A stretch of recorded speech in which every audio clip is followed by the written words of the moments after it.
कहानी की शुरुआत होती है एक ताकतवर जादूगर से जिसका नाम था मास्टर ग्रेगरी। एक ऐसा आदमी जिसने अपनी पूरी जिंदगी अंधेरे की ताकतों से लड़ते हुए बिता दी। बहुत साल पहले उसने धरती के सबसे खतरनाक प्राणियों में से एक का सामना किया, एक डायन जिसका नाम था मदर मैल्किन। एक भयानक और खूंखार लड़ाई में ग्रेगरी ने उसे जमीन के नीचे गहराई में कैद कर दिया और अपने ताकतवर जादू से उसे वहीं बंद कर दिया। पर इतना गहरा अंधेरा हमेशा के लिए कैद नहीं रह सकता। 30 साल बीत गए और एक रात जब चांद खून जैसा लाल हो गया, ऐसी रात जो काले जादू की ताकत को कई गुना बढ़ा देती है, उसी रात मदर मैल्किन आखिरकार अपनी कैद से आजाद हो गई। इधर हमें ग्रेगरी अकेला रहता हुआ दिखाई देता है, दशकों तक बुराई से लड़ते लड़ते थका और टूटा हुआ। तभी उसका अप्रेंटिस घबराया हुआ अंदर आया और उसे एक बुरी खबर दी। पास के एक गाँव में एक लड़की के शरीर के अंदर किसी डायन का साया था। डरे हुए गाँव वालों ने उसे चर्च के अंदर बंद कर दिया क्योंकि उसके करीब जाने की हिम्मत किसी में नहीं थी।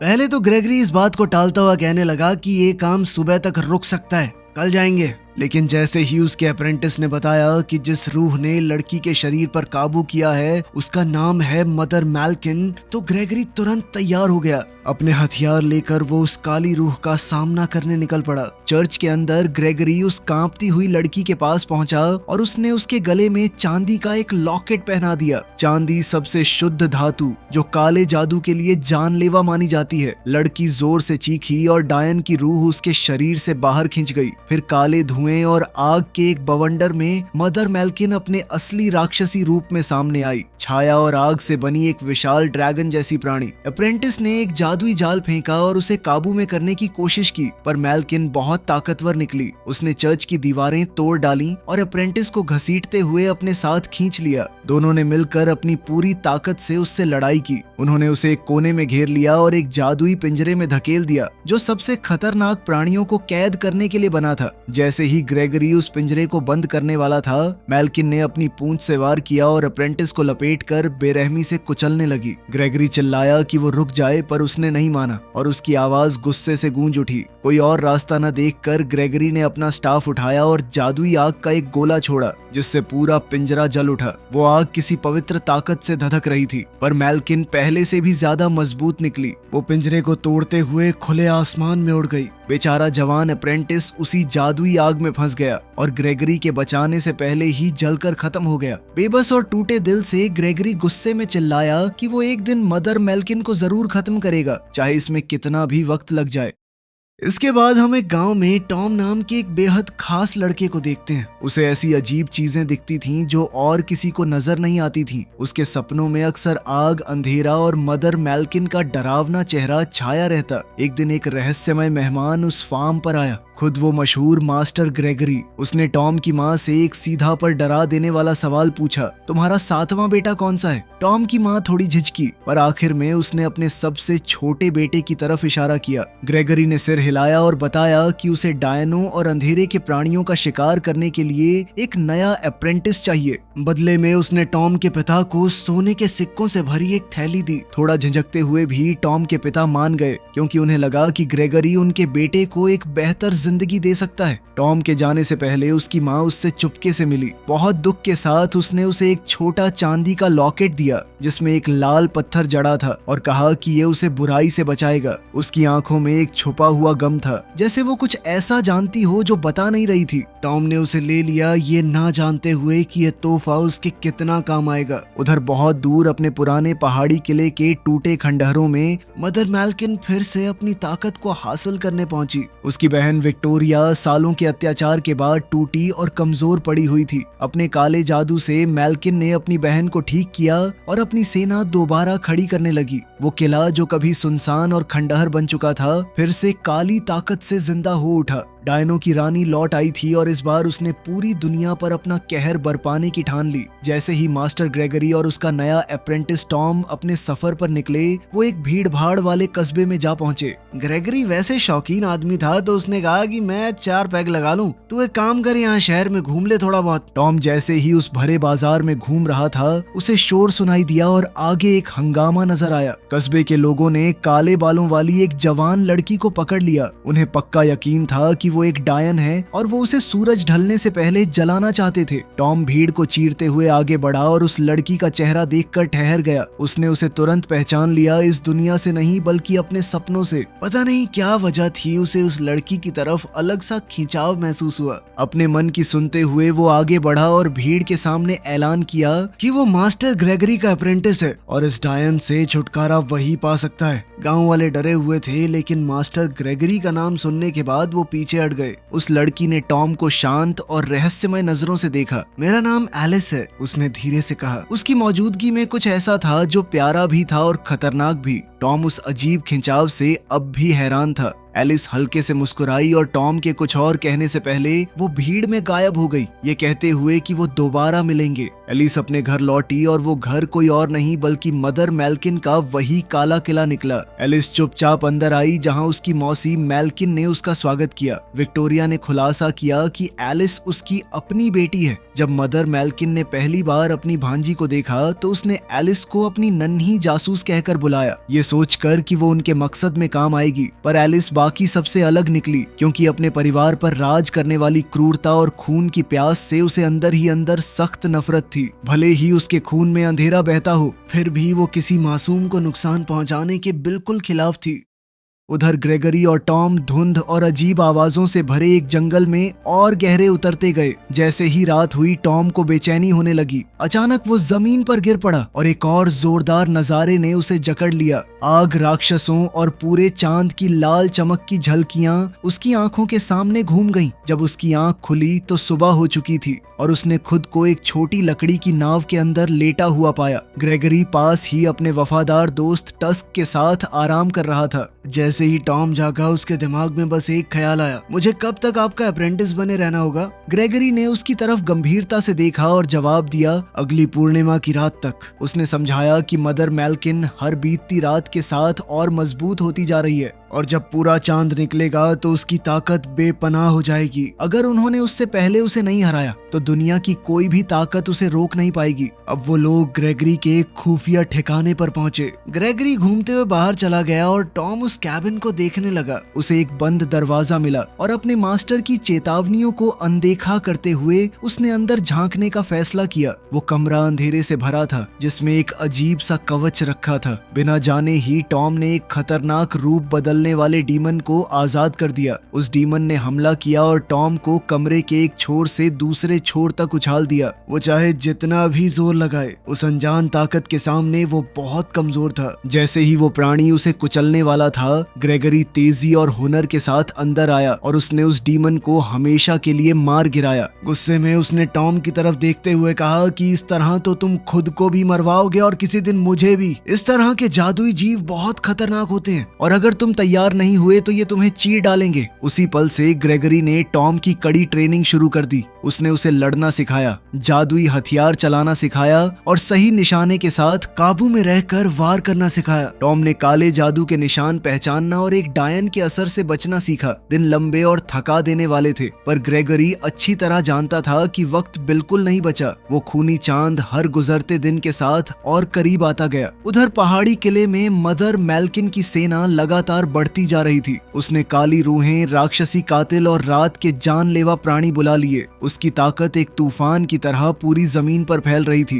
पर उसके राज में हर कोई खुशी से उसकी बात नहीं मानता था। एलिस खुद को बुरी तरह फंसा हुआ महसूस कर रही थी। एक तरफ थी उसके परिवार की बुराई और एक तरफ अच्छाई की वो झलक जो उसने टॉम में देखी थी। अपने दिल को ना समझा पाने की वजह से उसने आखिरकार टॉम से दोबारा मिलने का फैसला किया। जब वो दोनों मिले तो उसने उसे सच बता दिया। वो एक डायन थी, विक्टोरिया की बेटी और मदर मेल्किन की भांजी, पर उसने जोर देकर कहा कि वो उन जैसी नहीं है। टॉम के लिए उसकी भावनाएं सच्ची थीं और उसने उसे आने वाले खतरे के बारे में चेता दिया। टॉम उलझन में पड़ गया, लेकिन फिर भी उसका दिल एलिस पर भरोसा कर रहा था, जिसके बाद वो दोनों एक दूसरे के और करीब आ गए। खैर, अगले दिन पास के एक राजा ने मास्टर ग्रेगरी के लिए बुलावा भेजा। वहाँ के राजा ने खबर दी कि एक राक्षसी प्राणी ने उसके राज्य पर हमला कर दिया है। 300 सैनिकों ने उसे पकड़ने की कोशिश की, पर कुछ को छोड़कर कोई नहीं बचा और उन्हीं चंद लोगों ने आखिरकार उसे एक लोहे के पिंजरे में फंसा लिया। लोग बुरी तरह डरे हुए थे। ग्रेगरी ने कहा कि हाँ, मैं खत्म तो कर दूंगा, लेकिन इसके बदले में उसने बहुत सारा सोना मांगा। सौदा तय होते ही वो शांत अंदाज में उस पिंजरे के पास गया, जबकि टॉम पीछे से घबराते हुए देखता रहा। ग्रेगरी ने चमकती चांदी की धूल से भरी एक थैली निकाली और वो धूल उस प्राणी पर फेंक दी। वो दरिंदा एक भयानक चीख के साथ चिल्ला उठा। उसकी मोटी खाल पिघल गई और उसकी असली पहचान सामने आ गई। वो एक ताकतवर डीमन था जो एक खूंखार भालू में बदला हुआ था। अपने असली रूप में आते ही उसने ग्रेगरी पर जबरदस्त हमला कर दिया। ग्रेगरी अपने जादुई स्टाफ से जमकर लड़ा, लेकिन वो डीमन भी बहुत ताकतवर था। वो साथ साथ काले जादू का भी इस्तेमाल कर रहा था, पर मिलकर मास्टर और अप्रेंटिस ने आखिरकार उस प्राणी पर काबू पा लिया। आखिरी पल में ग्रेगरी ने अपने स्टाफ से आग का एक गोला फेंका और उस डीमन को जिंदा जला दिया। फिर ग्रेगरी ने चिल्लाते हुए टॉम से कहा कि तुम हिचकिचाए क्यों? तुम्हारी इस हिचकिचाहट की वजह से किसी की जान जा सकती थी। तुम्हारे पास बहुत अच्छा मौका था उसे मारने का। टॉम ने समझाने की कोशिश की कि अगर मैं बिना मारे किसी को काबू कर सकता हूँ तो मारना मुझे सही नहीं लगता, लेकिन ग्रेगरी ने उसकी एक न सुनी। गुस्से और निराशा में वो टॉम को वहीं छोड़कर अकेला वहां से चला गया। भीड़ में छुपी हुई एलिस ने ये सब कुछ देखा था। टॉम की अच्छाई देखकर उसे बहुत अलग महसूस हुआ। अब तक उसे लगता था कि सभी इंसान बिना जादुई जीवों को समझे बस उन्हें मिटाना चाहते हैं, लेकिन टॉम ने उसे देखने का एक अलग नजरिया दिया। उसने देख लिया था कि टॉम का दिल कितना साफ है और वो खुद को उसे दिल देने से रोक नहीं पाई। इसके बाद तो टॉम और एलिस बहुत ज्यादा करीब आ गए। उन्होंने एक दूसरे के साथ रात बिताई, जिस रात टॉम बिल्कुल भी सो नहीं पाया। उसके सपने डरावने नजारों से भरे थे। जलते आसमान, राक्षसी प्राणी और मदर मैल्किन की बढ़ती ताकत। वो ठंडे पसीने में जागा और ग्रेगरी को ढूंढने निकल पड़ा। ग्रेगरी एकदम शांत बैठा हुआ था, पछतावे से भरा हुआ। उसने सोच लिया कि अब वक्त आ गया है सच बताने का। उसने बताया कि मदर मैल्किन हमेशा से बुरी नहीं थी। वो एक ताकतवर, दयालु और बहुत अच्छी जादूगरनी थी और ग्रेगरी ने कभी उससे बहुत गहरा प्यार किया था, लेकिन अमर होने की उसकी चाह ने उसे पागल कर दिया। जब उसने उसे रोकने की कोशिश की तो वो उसी के खिलाफ हो गई और अंधेरे को अपनाकर वही राक्षस बन गई जो वो अब है। ग्रेगरी की आवाज अपने गुनाह के एहसास से कांप उठी और उसने कहा कि कभी उसे लगता था कि वो उसे बचा सकता है, पर अब वो सिर्फ इतना कर सकता है कि जो वो बन चुकी है उसे खत्म कर दे। उनका वो शांत पल ज्यादा देर नहीं टिका। जंगल की परछाइयों में से एक नया खौफ निकला, एक राक्षसी प्राणी जो सूंघकर शिकार करता था। वो डरावनी तेजी से उन पर झपटा और उनकी हर हरकत को सूंघता गया। ग्रेगरी ने चिल्लाते हुए टॉम से कहा कि जल्दी भागो, पर वो प्राणी रुकने का नाम ही नहीं ले रहा था। बेबस होकर दोनों एक चट्टान से कूद गए और एक गरजते झरने में जा गिरे। तेज बहाव ने उनकी गंध तोड़ दी, पर वो राक्षस भी उनके पीछे पानी में कूद पड़ा। टॉम ने अपनी तलवार निकालकर उसका सीधा सामना किया। एक जोरदार जद्दोजहद के बाद उसने उस दरिंदे पर एक जानलेवा वार किया और उसे मार डाला। पहली बार ग्रेगरी ने उसकी तरफ थोड़े फख्र के साथ देखा। तभी कहीं से अचानक एलिस की माँ विक्टोरिया सामने आ गई। उसका चेहरा गुस्से से तमतमा रहा था। वो टॉम और एलिस के बढ़ते रिश्ते के बारे में जान चुकी थी और इसे अपनी कौम के साथ सरासर धोखा मान बैठी। बिना रुके उसने हमला किया और सीधे टॉम के दिल पर निशाना साधा। पर जैसे ही तलवार ने लॉकेट को छुआ, एक तेज रोशनी निकली। वही लॉकेट जो उसकी माँ ने घर छोड़ने से पहले उसे दिया था। विक्टोरिया उस लॉकेट को देखकर पूरी तरह चौंक गई थी। वो मन ही मन में फुसफुसाई, ये पत्थर तो, और इतना कहकर वो हड़बड़ी में वहां से निकल गई। बेचारे टॉम को समझ ही नहीं आ रहा था कि अभी हुआ क्या। वो वही लॉकेट हाथ में लिए ग्रेगरी की तरफ दौड़ा। जब ग्रेगरी ने उसे देखा तो यकीन न होने से उसकी आंखें फैल गईं। उसने उसे संभाल कर अपने हाथों में लिया और कहा कि ये कोई आम ताबीज नहीं, बल्कि खुद मदर मैल्किन का तावीज है। इसके अंदर बेपनाह ताकत है, ऐसी ताकत जो मैल्किन को हमेशा के लिए अमर बना सकती है। फिर उसने एक ऐसा सच कहा जिसने टॉम को हिला दिया। सालों पहले एक दूसरी डायन ने ये लॉकेट मैल्किन से चुरा लिया था और इसी वजह से ग्रेगरी पहली बार उसे कैद कर पाया। ग्रेगरी ने बताया कि वो डायन तुम्हारी अपनी माँ है। ये सुनकर टॉम का दिल बैठ गया। अब उसके सामने सब कुछ साफ होने लगा। वो नजारे, वो सपने और वो अजीब ताकत जो उसने हमेशा अपने अंदर महसूस की। उसकी माँ गाँव में रहने वाली कोई आम औरत नहीं, बल्कि एक डायन थी जिसने अपने बेटे को बचाने के लिए अपनी ही कौम के खिलाफ बगावत कर दी। इस खुलासे ने टॉम को सन्न कर दिया। दूसरी ओर अपने ऊंचे पहाड़ी किले में मदर मैल्किन को अपने तावीज की तरफ खिंचाव महसूस हुआ। वो जानती थी कि तावीज करीब है और ये भी जानती थी कि वो किसके पास है। उसने एलिस की तरफ रुख किया और क्रूर जहरीले शब्दों से उसे बहकाना शुरू कर दिया। क्या तुम सच में सोचती हो कि वो तुम्हें ये जानकर भी प्यार करेगा कि तुम असल में क्या हो? वो इंसान तुम्हारे साथ भी वैसा ही करेगा जैसा ग्रेगरी ने मेरे साथ किया। फिर मैल्किन ने एलिस के सामने एक भयानक शर्त रखी। अगर तुम मुझे तावीज लाकर दे दो तो मैं टॉम की जान बख्श दूंगी, वरना सबसे पहले उसी को मारूंगी मैं। प्यार और वफादारी के बीच बुरी तरह टूटी हुई एलिस टॉम को ढूंढने निकल पड़ी। जैसे ही एलिस किले से निकली, मदर मैल्किन ने अपनी बहन विक्टोरिया और काले राक्षसी प्राणियों की एक विशाल सेना के साथ अपना पूरा कहर बरपा दिया। वो मौत के तूफान की तरह उस शहर पर टूट पड़ी। उसकी फौज ने गलियों को चीर डाला, हर चीज को आग के हवाले कर दिया और रास्ते में आने वाले हर किसी को मार डाला। टॉम की माँ ने यूं मासूम लोगों को मरते हुए देखकर भागना सही नहीं समझा। अपनी पूरी ताकत बटोर कर उसने मैल्किन के एक राक्षसी सैनिक का सामना किया, एक बड़ा सा छिपकली जैसा जीव जो बहुत खतरनाक लग रहा था। पूरी हिम्मत से उसने उस दरिंदे को मार गिराया, लेकिन उसे अपनी बहादुरी की बहुत भारी कीमत चुकानी पड़ी। मदर मैल्किन ये बगावत देखकर गुस्से से भर उठी। टॉम की माँ ने बचने की कोशिश की, लेकिन मैल्किन के जादू के सामने वो कुछ नहीं थी। मैल्किन बहुत ज्यादा गुस्से में थी और उसने बिना रहम किए टॉम की माँ को खत्म कर दिया। दूसरी ओर पहाड़ों के बीच एलिस ने टॉम और मास्टर ग्रेगरी को ढूंढ लिया, पर ग्रेगरी फौरन टॉम के आगे आ खड़ा हुआ और ठंडी आवाज में उसे चेताया कि वो उस पर भरोसा नहीं कर सकता, क्योंकि डायने हमेशा अपने साथ मौत लेकर आती है। उसकी चेतावनी के बावजूद टॉम एलिस के और करीब चला गया। एक भावुक गले मिलने में उसने उसे यकीन दिलाया कि वो अब भी उसकी अच्छाई पर पूरा भरोसा करता है। लेकिन जब वो दोनों एक दूसरे के बेहद करीब थे तो एलिस ने चुपके से वो लॉकेट चुरा लिया, वही चीज जो मैल्किन को अपनी पूरी ताकत वापस पाने से रोक रही थी। टॉम ने उसे अंधेरे जंगल में भागने दिया। जैसे ही टॉम को एहसास हुआ कि लॉकेट गायब है, उसे धोखा बहुत बुरा लगा। वो एलिस के पीछे भागा, उसे पुकारते हुए कि तुमने ऐसा क्यों किया। पर तभी अचानक उसके सामने रादू आ गया, मैल्किन का राक्षसी योद्धा। उस प्राणी ने बिना जरा भी रहम के हमला किया और अपनी तलवार पूरी ताकत से घुमाई। टॉम ने अपनी पूरी ताकत से जवाबी लड़ाई की, पर रादू की ताकत उस पर हावी पड़ रही थी। उस भयानक भिड़ंत में रादू ने टॉम को एक चट्टान के किनारे से नीचे गिरा दिया। पेड़ों की टहनियों से टकराने की वजह से वो मरा नहीं, बस बेहोश हुआ। रादू ने ग्रेगरी को कैद कर लिया और उसे एक कैदी की तरह घसीटते हुए मैल्किन के किले की तरफ ले गया।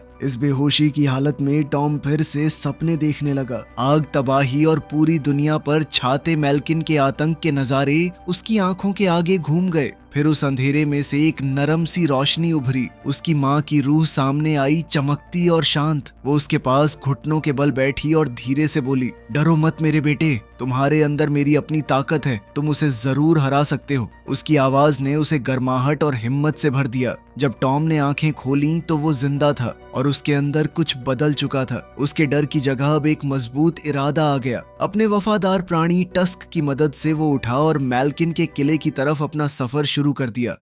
उधर किले के अंदर एलिस ने चुराया हुआ लॉकेट मदर मैल्किन को लौटा दिया। मैल्किन ने ठंडी खुशी के साथ उसका स्वागत किया और अपने सामने जंजीरों में बंधे ग्रेगरी का मजाक उड़ाया। पर जैसे ही मैल्किन उसे मारने वाली थी, उसने एलिस के सामने एक भयानक सच खोल दिया कि उसके पिता को ग्रेगरी ने नहीं बल्कि खुद विक्टोरिया ने मैल्किन के हुक्म पर मारा था। इस खुलासे ने एलिस का दिल चकनाचूर कर दिया। ये समझकर कि उसकी पूरी जिंदगी झूठ की नींव पर खड़ी थी, वो अपनी माँ के खिलाफ हो गई। जैसे ही मैल्किन ग्रेगरी पर वार करने वाली थी, एलिस झपट कर आगे बढ़ी, उसके गले से लॉकेट छीना और भाग निकली। हद से ज्यादा गुस्से में आकर मैल्किन काले धुएं और आग से बने एक विशाल ड्रैगन जैसे प्राणी में बदल गई। वो एलिस की तरफ झपटी, उसे मारने को बिल्कुल तैयार। पर इससे पहले कि वो ऐसा कर पाती, विक्टोरिया अपनी बेटी के आगे आ खड़ी हुई। आखिरकार अपनी बहन के बजाय एलिस को बचाने का फैसला करते हुए दो ताकतवर डायनों के बीच एक खतरनाक जादुई लड़ाई छिड़ गई। बिजली और आग हवा में टकराने लगी। जैसे ही उन्होंने अपना सब कुछ झोंक दिया, उसी अफरा तफरी में लॉकेट एलिस के हाथ से छूटकर जमीन पर जा गिरा। वो टूटकर बिखर गया और ठीक उसी पल टॉम और टस्क दरवाजों को तोड़ते हुए अंदर घुस आए और मैल्किन के सैनिकों को एक एक करके काटते गए। टॉम ने ग्रेगरी को ढूंढ निकाला और उसे उसकी जंजीरों से आजाद कर दिया। रादू एक बार फिर सामने आया और उनके निकलने का रास्ता रोक लिया।